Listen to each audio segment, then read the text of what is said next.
The top of the baby quilt is stitched, and now it's time to add some personality to our baby quilt by adding some appliques.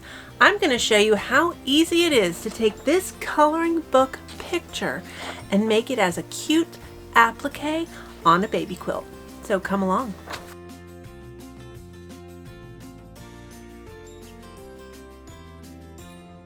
Hey friends, it's Barbara Sue at Kowalski Mountain. Thanks so much for watching this series of making a baby quilt for baby Kowalski. I'm quickly running out of time. We've already had one false alarm, and I know it won't be long until baby Kowalski arrives. Now the quilt top is done. And now it's time to put the applique into the medallion. Now I told you I wanted to do something a little bit woodsy for the baby quilt because we enjoy hunting and outdoor life, and I want the baby quilt for this little baby boy to kind of reflect that. So I have decided on doing a cutesy picture of a little baby deer. Now I know he has antlers, but that's okay. He's a cutesy picture of a deer. The reason I like to use coloring book pictures to make my applique is because they have very simple lines that don't require a lot of fussy cutting and piecing and just a lot of fuss. So I have a little deer, and because the space is so large, I have a little tree. Now this tree is a little bit small, so I'm going to enlarge it a little bit. And then I thought I would add a sunshine, and I haven't decided if I'm going to give the sunshine a smiley face or not. We'll decide that later.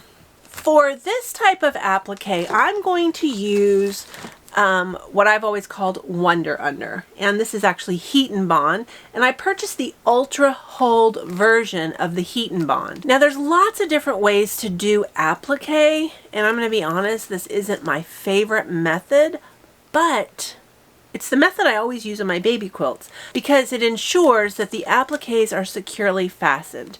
Now this is a pretty big applique, so it's probably going to be a little stiff in the middle of the quilt, which I don't really like that because this will make it a little bit stiff. But I think over time it will soften up and it'll be okay. So the first thing that we need to do is we need to transfer our coloring book pictures to our Wonder Under. And to do this, you need a light table. Now, rest assured, you don't have to go out and buy an expensive light table. You can make one at home. Now I'm going to have to be a little bit creative today because we live in the RV, but I'm going to share with you the secret that I use for making a light table at home. So let me show you the general layout. So I'm going to have my little cutesy deer right about here. Now I want to leave this space to embroider the baby's name, and we don't have the baby's name yet, which is why I kind of get a pass on how long this is taking me because I can't finish without the baby's name. So we're going to put the deer right about here. Now the sunshine I'm going to put up here near the corner, and I'm kind of leaving a little space around the entire applique. Now the little tree I want to put about here, but I think it needs to be just a little bit bigger. I think it's a little bit too small in scale, so I want to make that a little bit larger. But that's the general look that we're going with. Baby Kowalski will be here with our deer and our little sunshine and our cute little tree. And this quilt is going to start to have a lot of personality. Now normally when I make a light table at home in the house, the easiest way to do it is to use your dining room table if it has an opening for a leaf. So go ahead and pull your dining room table apart so that you have a workspace. And then you need to put a piece of glass over that. I used to have a nightstand that had a piece of plate glass on the top. And this was perfect for this project. I knew it wouldn't break because it was plate glass. And it was a large work surface, so I could open up that dining room table, put that glass on top, and shine a light up from the bottom. And that's my favorite method of making a DIY light box. But here in the RV, I don't have any of those things. So I'm having to be a bit creative. Now we still have our full-size refrigerator here where I could access it, and they have glass shelves. So I thought this would work to make my light table. Now I need something to kind of hold this up a little bit, and Philip saves everything. And so we have a lot of these, and these were enough of height that I can put them underneath of my shelf to give it a little bit of height. Now the last thing I need to do is I need to put a light under it. This shelf actually comes out a little bit,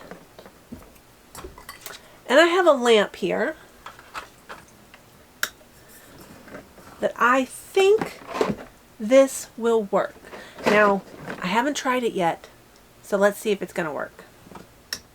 Heat and Bond has a adhesive fabric on it. It's adhered to it. And so what we're going to do, we're going to draw our applique on the Heat and Bond.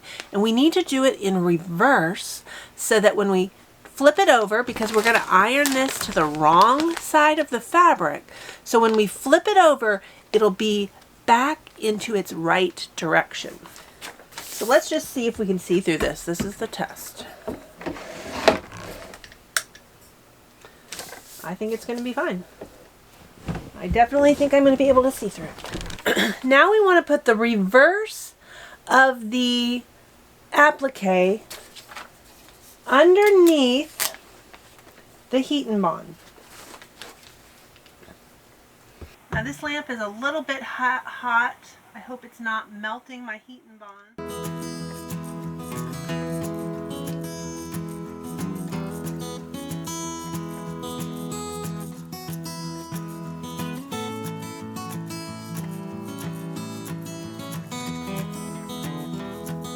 I can definitely feel that the heat of this light is affecting my Heat and Bond, so I'm moving it as low as I possibly can.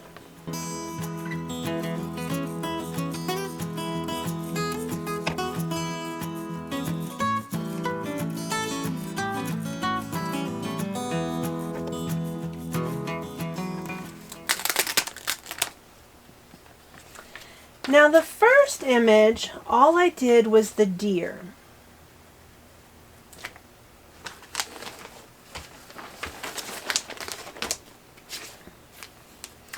Now the second image, I'm going to do the details of his face. I'm going to do this little part on his face. This is going to be a different color.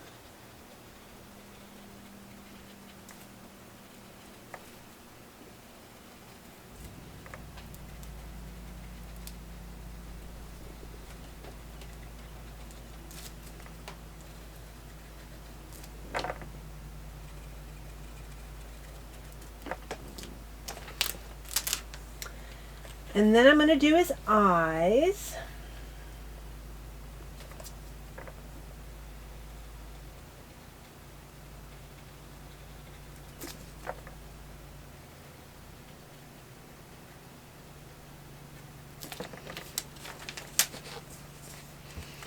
And I need to do his little ear centerpieces.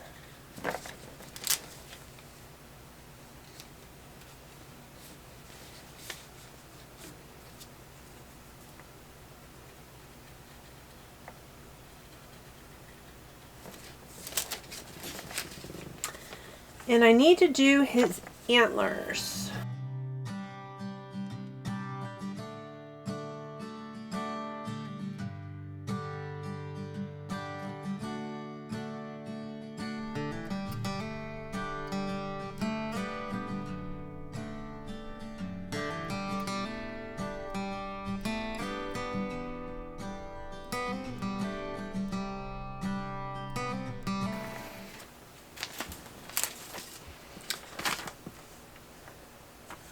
So I think I have all the detail of the deer.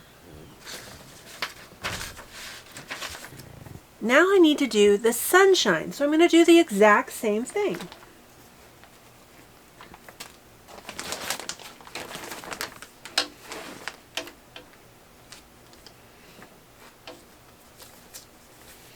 Now when you're using your heat and bond, you want to be sure to read the directions of how to properly use it. So the first thing we needed to do was we needed to pre-wash all the fabrics without fabric softener, which I did. I did use fabric softener sheets. You need to preheat the iron to a medium heat with no steam, and that's a really, really important piece there. Now once we put the hot iron on the fabric, we're going to hold it for 2 seconds. And then we will further press it for up to 8 seconds to make sure that the heat and bond adheres to the fabric. So I've got my iron all set, and I took the water out of it so it won't have any steam. I'm letting it dry a little bit because I was using steam in it earlier. And I'm going to prep the pieces. So now I have a giant page of pieces. So I need to cut them apart.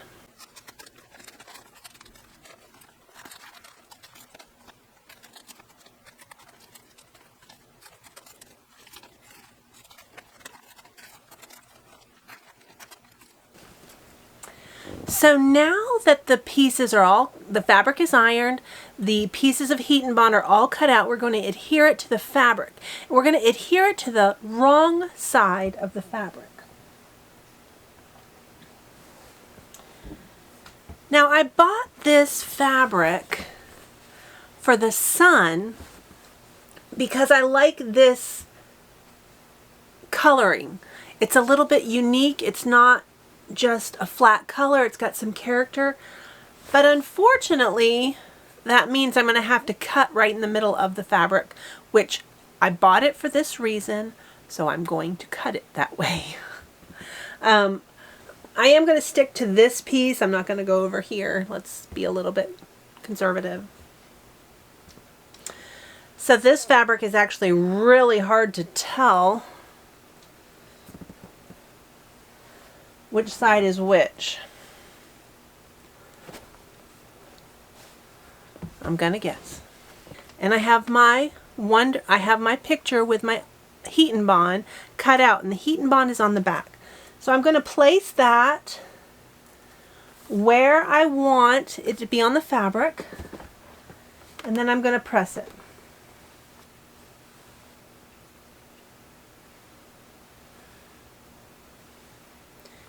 And what this is doing is it's melting that heat and bond and adhering it to the fabric. And here it is. Now we're going to continue that process till we do all the pieces. Now I bought this fabric for the deer because it has a little bit of texture to it. I wanted the deer to have some character. Now I noticed that there are some lines in this fabric as well. It's kind of been a pattern for this project. So I like this section of fabric, so it's going to go face down on my ironing board. And my picture is in reverse, so it's going to be put right on top of my fabric.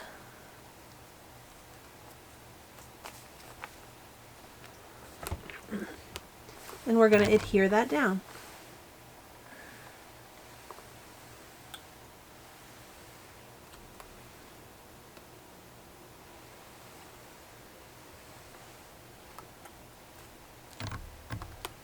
I picked some fabric that had some character to it, so the tree wouldn't just be a flat green. It would look like a tree. Wrong side down.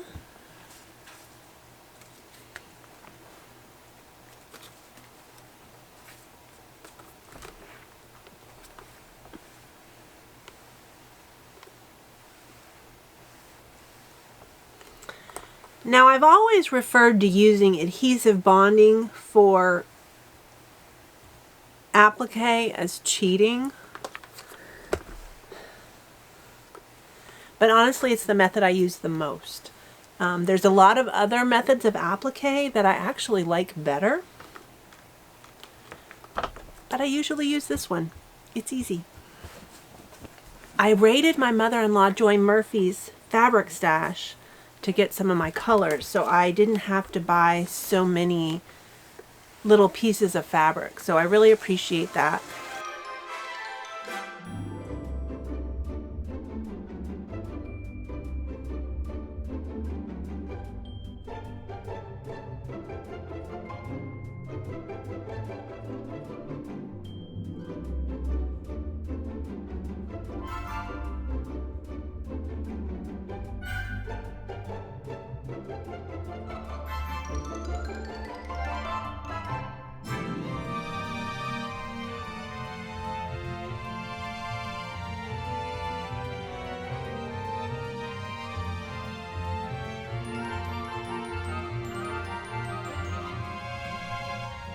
So now that all of the pieces are adhered to the fabric, it's time to cut them out.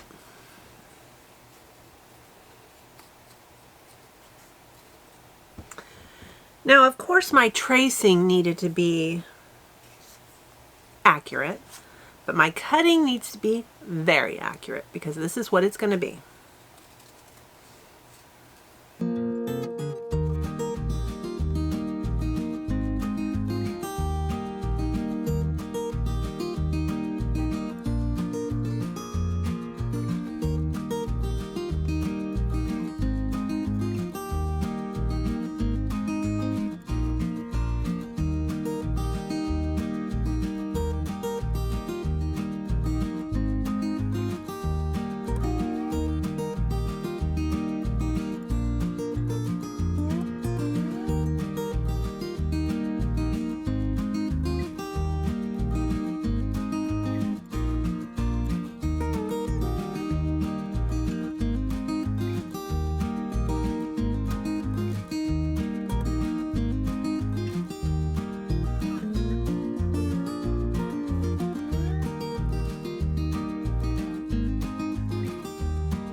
So now that this is pressed, we're going to go ahead and add the appliques to it. We're just going to lay it out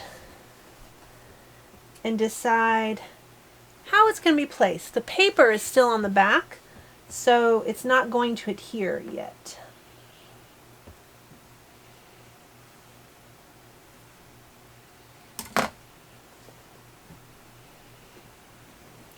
Now remember, this bottom part's where the baby's name is going to go, so I'm leaving some space down there for the baby's name. I don't know if I like this dark face, hon.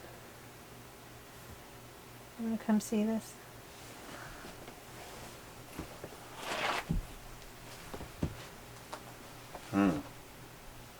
It's still, I don't know, it's not bad.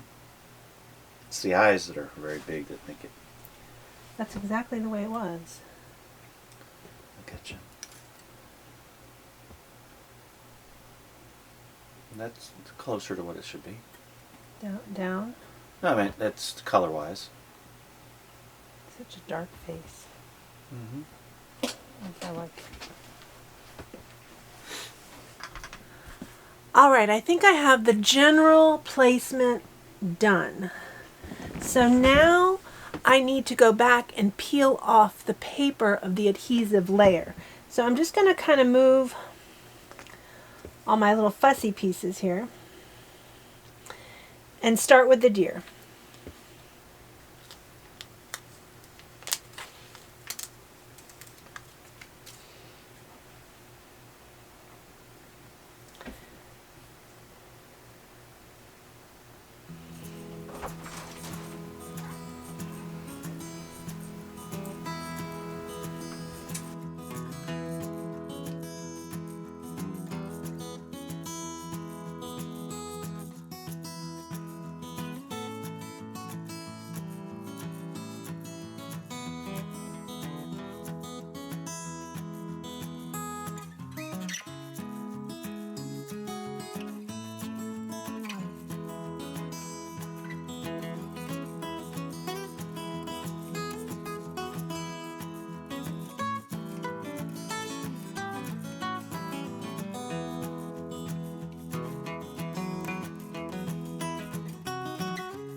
So now I want to just adhere this, and all those pieces will move, so there's no moving the iron. It's going to be a press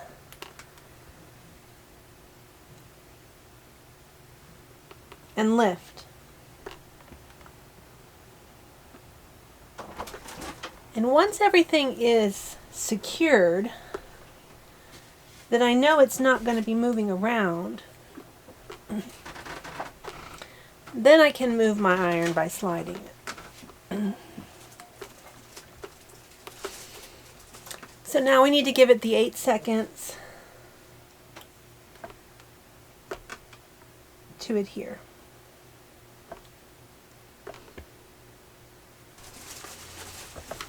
Now don't worry, the deer's not done yet. He's going to come alive with all the stitch work, but this is the main applique. So now we're going to add the little tree.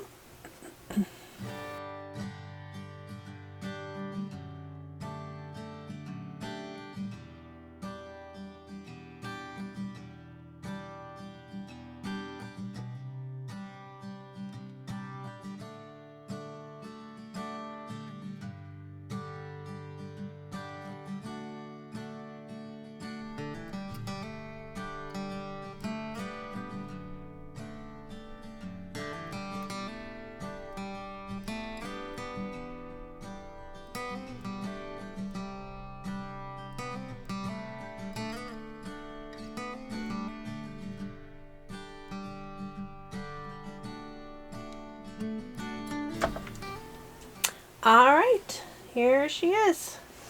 Everything's adhered. Now, heat and bond is supposed to be able to be used by itself, especially the kind that we used. I used the Ultra Hold, and this is supposed to be used by itself. Now, I don't trust it, and so now we're going to do the stitch work, and I'm going to be doing a blanket stitch around every single little piece. Now this step in the applique process is going to take a lot of time. So now I'm going to be stitching every single piece down, every single little piece down. So it's going to take a lot of time. Baby Kowalski is almost here, so I've got to get it done. Now all of our stuff is in storage, and I just don't know where it is. But I was lucky enough that my mother-in-law has a stash of a craft room, and I was able to invade her stash. So I don't have to buy all this embroidery floss. Oh, thank goodness. So this is going to help me a lot, save me a lot of money rather than buying all of these different colors. So now I'm just going to be starting the stitch work. Now it looks like she has these organized by color, which is really going to help me find the colors that I need. Oh good, I got a whole bag of brown here. We're going to need that. We're going to need yellow.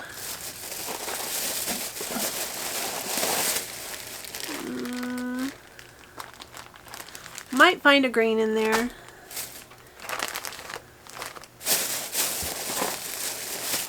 Ah, we've got some more green. We've got some more greens in here. So I've got a place to start. I hear you, Roz.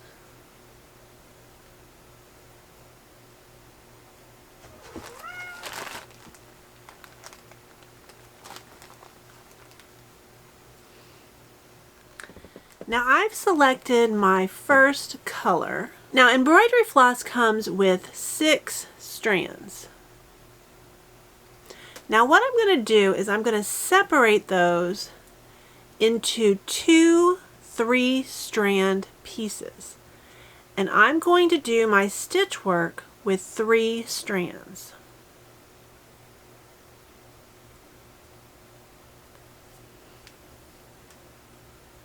Now I have to select my embroidery needle. Alright,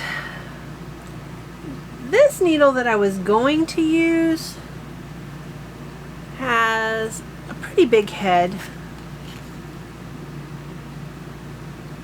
I'm going to try to use this number 28.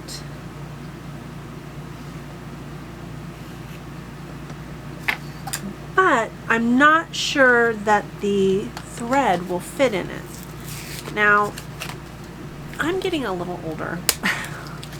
You know, I just turned 50. And it's getting harder to thread the needles. So I actually recently bought a needle threader, which I have never used before.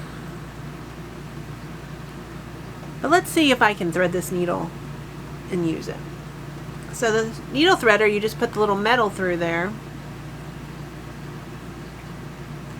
And then you put the thread through it.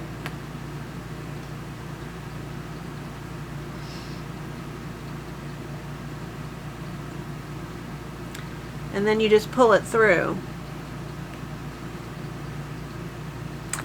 And the needle is threaded, and this is going to work.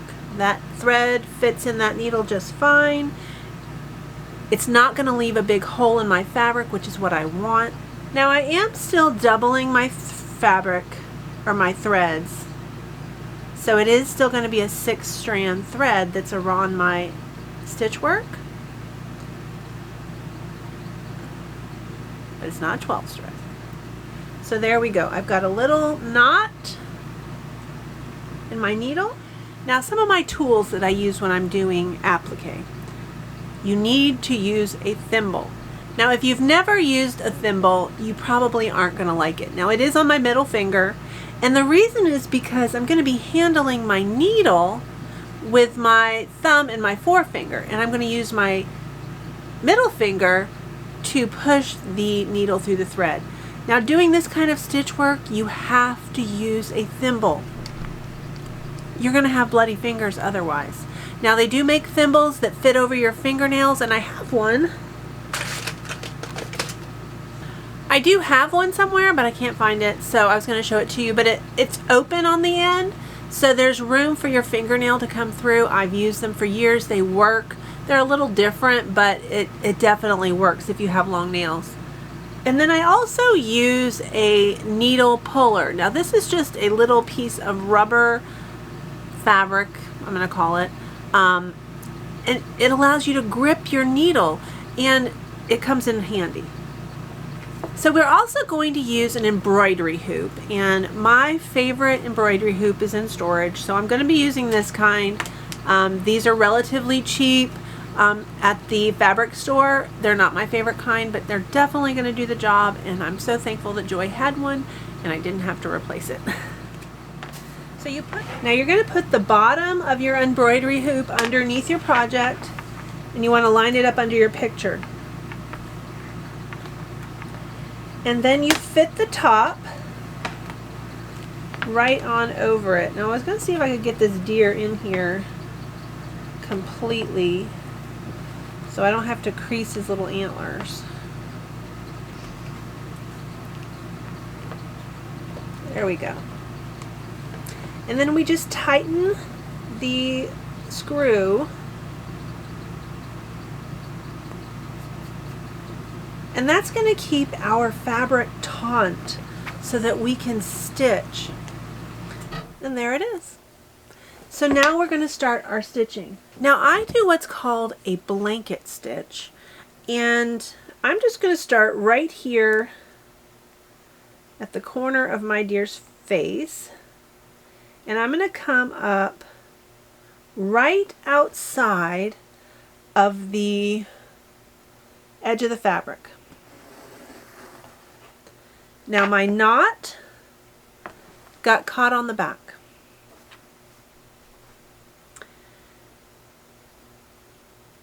Now, and I don't know the measurement of this. It's a tiny little measurement.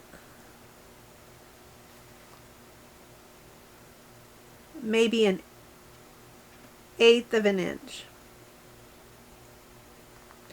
I'm going to go through the fabric with my needle, and I'm going to tip it, and I'm going to come back up outside of the edge. Wish I had nails right now. I'm going to come back up at the very edge of the brown fabric. And then I'm going to loop my embroidery thread around it. And I'm going to pull it through.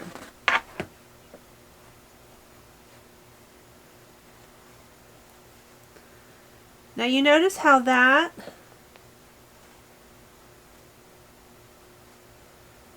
made a little stitch, and it hugs the edge of the fabric with my embroidery floss.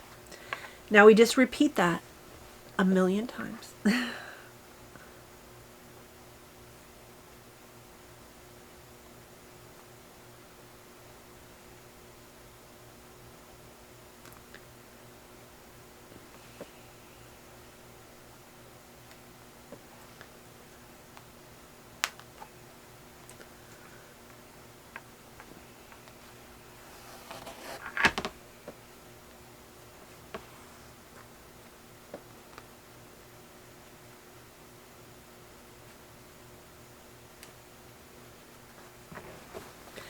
Now this is going to do two things.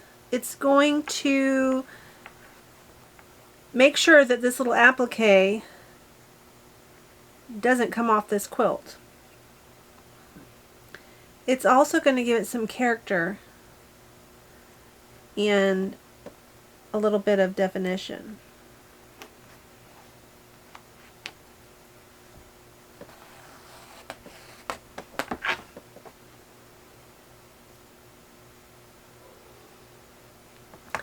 Now a good seamstress is going to make nice, even stitches.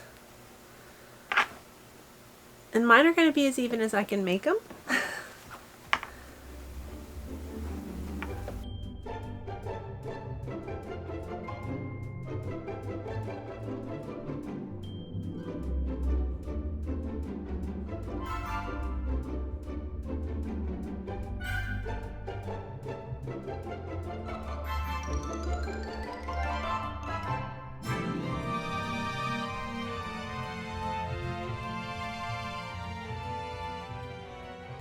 Now this process can be as fussy as you want it to be.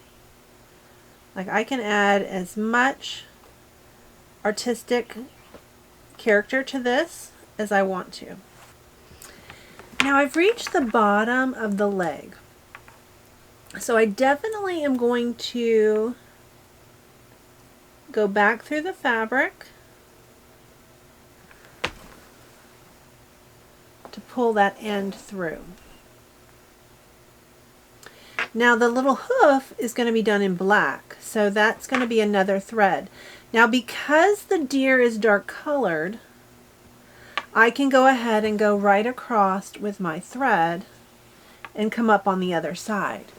Now if the fabric was light, that would not work because you would see it through the fabric. So because the deer is dark, that will work for this project.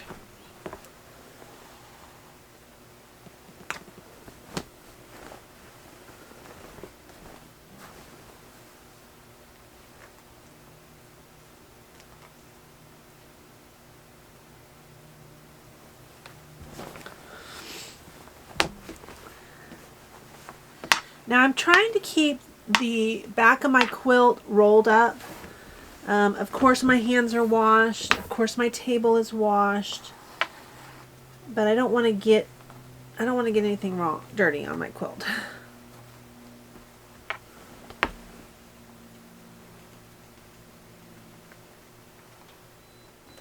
All right. I've done the first set of outlining. Now all I did was this brown around the deer. That is it. Now that little bit of outlining took about 3 hours.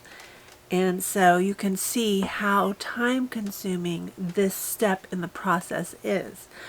Now I'm going to keep doing it. I'm going to go ahead and get this finished up, and I'm going to come back to you and show you the end results. Now this part right here, this is going to get really tough because at this point right here, I have 1, 2, 3, I have 4 layers of fabric to stitch through for the eyes and the mouth. So this part is going to be really challenging to stitch. I'm happy with it so far. It looks cute and it's coming together. So I'll come back and show you the end results.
The blanket stitching or the decorative stitching on my applique is finished.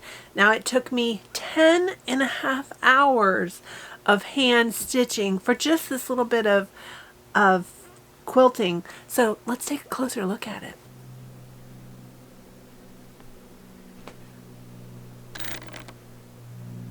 Now you can see the details in the face. That mouth is a little bit funky, the way the stitching pulled it up, making the circles on the eyes and the little tongue. That's harder than you think. Tree is pretty simple. As is the sunshine. Now it took me about 3 points of the sunshine to really figure out how to do those nicely. But it has all come together. Now, when I was creating this and laying out the applique, I was a little bothered by this white space. And I don't want too much white space. Now remember, the baby's name is going to go down here, and we're still waiting on that. But this part right here, all of my other baby quilts, I put some type of quote on them. Philip and I decided on "Make your life the best adventure."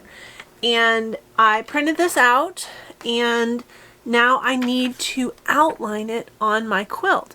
Now I'm going to do that the exact same way that I did using my makeshift light table. Found the light that I really wanted. So this one just slides right underneath, which is exactly what I want. Now we're going to go ahead and lay the quilt on top. We're going to slip the pattern underneath.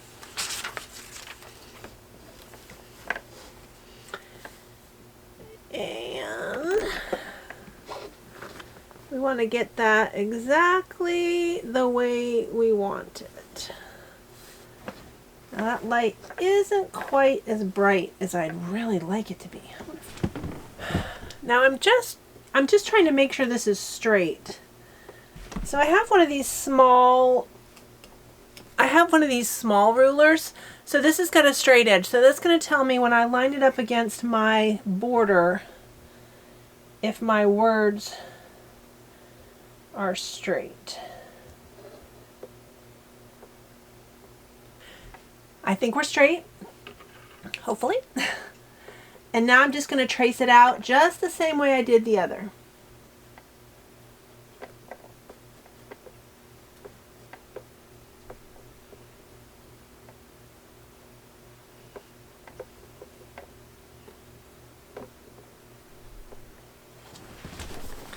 And there it is. So now we stitch it. So just like we did with the applique, we're going to use an embroidery hoop to hold the fabric.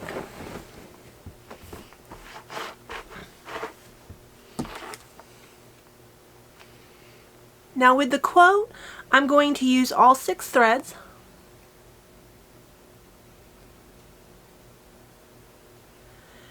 Because I want that to stand out a little bit more. And this is pretty simple. Now I don't know the name of the stitch that I'm doing, but this is a very basic stitch. And I'm just going to trace my lettering.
So other than the baby's name, the medallion is finished. And I can't add that name because I don't have it yet. Now that baby is due any time. We expect baby Kowalski to be here within the next week. So that is the only piece I'm waiting on to finish this medallion, and then we can go on to the next step. Now I'm going to go ahead and wrap up this video. Thank you so much for watching. I appreciate you watching so much. And if you miss any of the other videos in this series, I have all the steps: choosing the fabric and the pattern, cutting out the blocks, sewing the top, and then the applique. So there's a video for every step in the process, and we have one step left, and that's going to be the quilting of the quilts and also adding the binding, which will be combined into one final video. If you haven't hit that subscribe button yet, hit that button. We're trying to make our goal of 1,000 subscribers, and we can't do it without you. Thanks for watching. We'll see you next time.